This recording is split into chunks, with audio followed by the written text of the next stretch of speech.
Salut à tous, j'espère que vous allez bien et bienvenue dans cette nouvelle vidéo.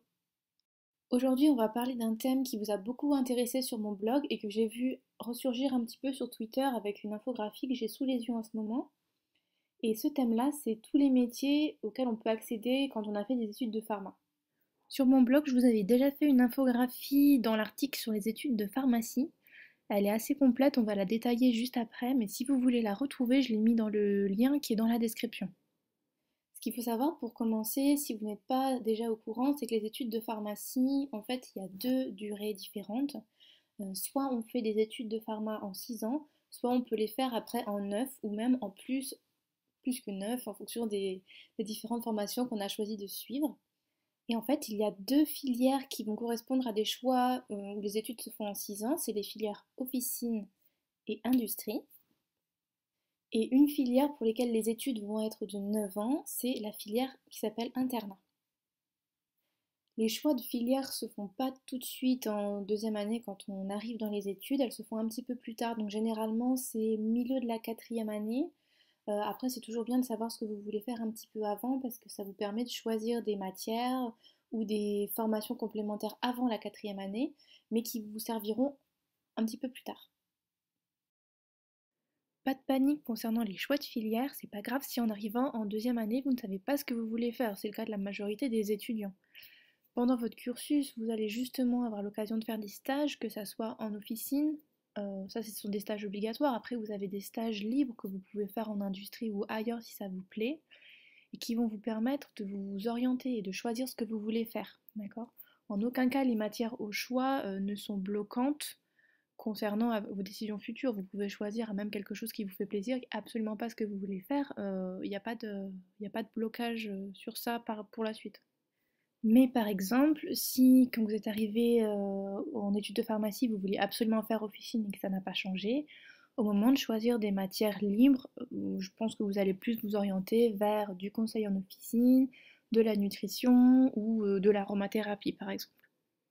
Donc pour revenir un petit peu en arrière et pour résumer, en pharmacie, vous avez trois filières officielles qui sont l'officine, l'industrie et l'internat.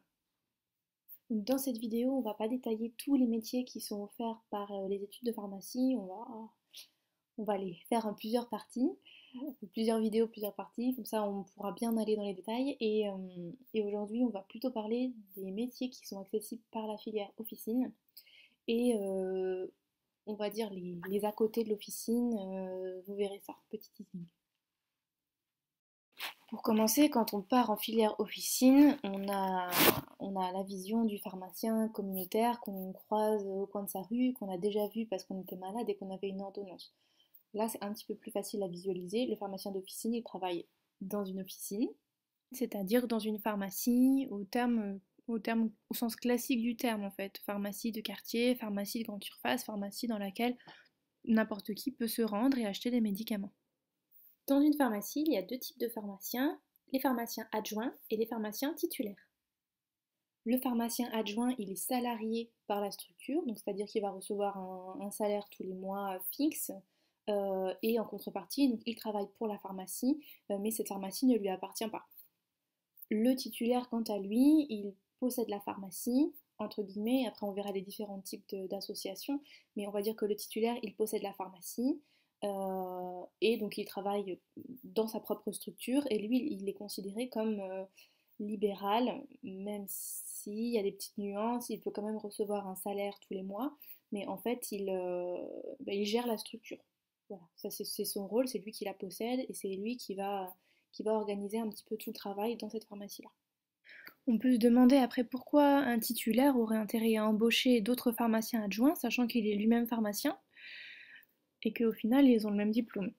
Eh bien c'est parce que le Code de la santé publique oblige les pharmaciens déjà à avoir des adjoints en fonction du chiffre d'affaires. Donc si le chiffre d'affaires dépasse 1,3 million, il doit avoir un pharmacien adjoint salarié à temps plein, et à chaque tranche de 1,3 million de chiffre d'affaires, il doit avoir un nouveau pharmacien.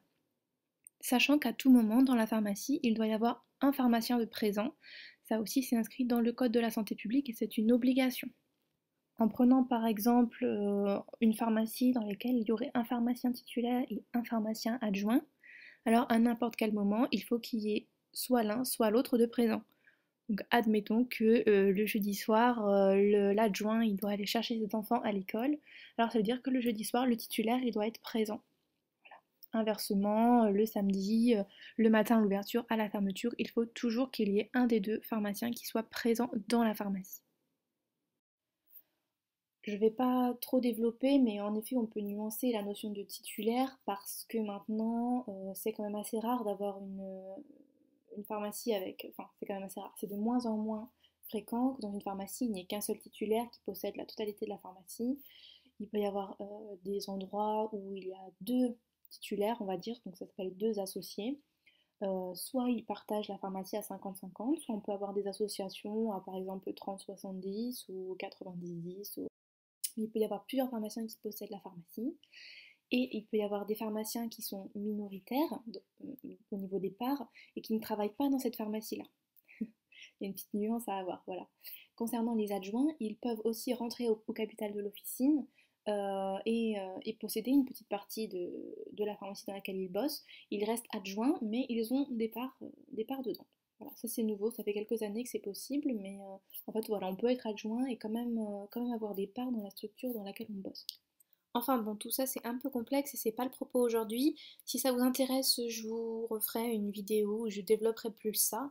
Et là, je vous ai fait un petit dessin avec une pharmacie dans laquelle il y a trois pharmaciens et parmi eux, il y a deux adjoints donc, qui sont salariés, un titulaire qui est seul et qui du coup a 100% des parts. Mais comme je vous expliquais un petit peu avant, ça peut être totalement différent. Au niveau du travail du pharmacien d'officine, on est sur des missions qui sont très variées. On va, on va séparer un petit peu les missions des adjoints et des titulaires qui peuvent se ressembler, mais chacun aussi a ses petites spécificités.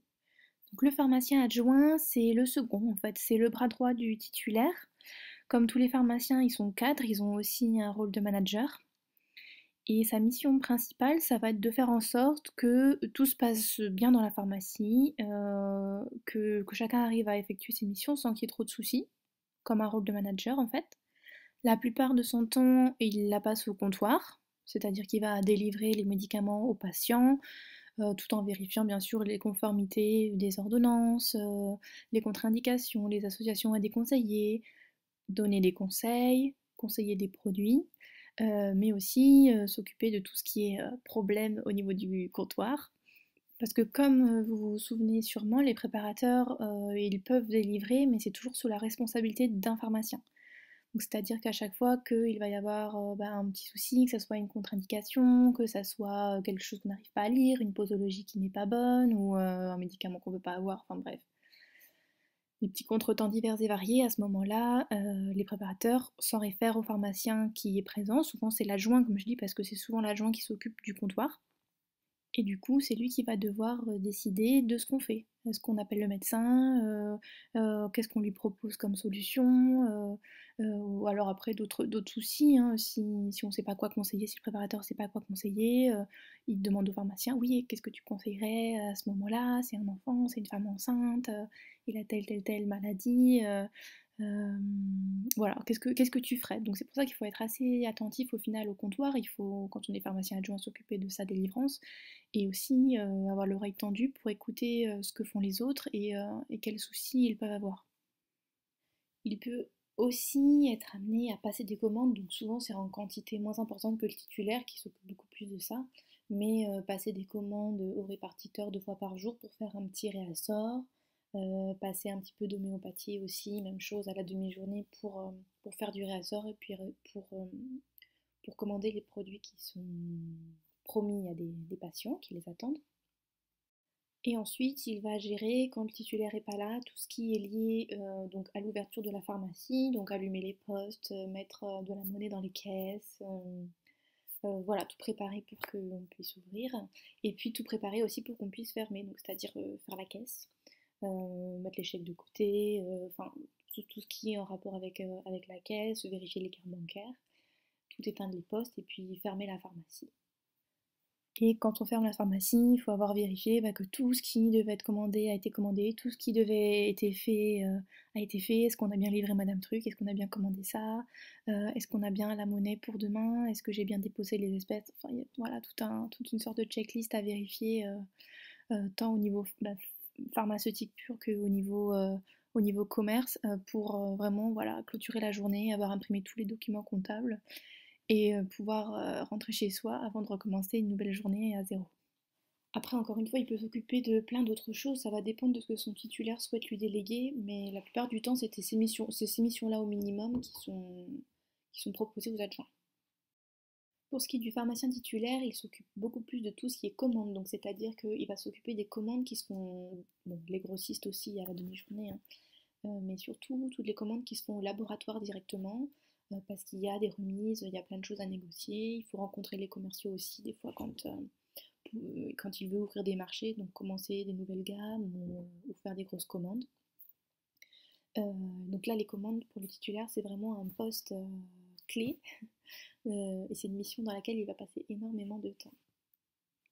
Ensuite, bien sûr, comme son adjoint, il va s'occuper de tout ce qui est délivrance et il sera référent comptoir quand l'adjoint n'est pas là.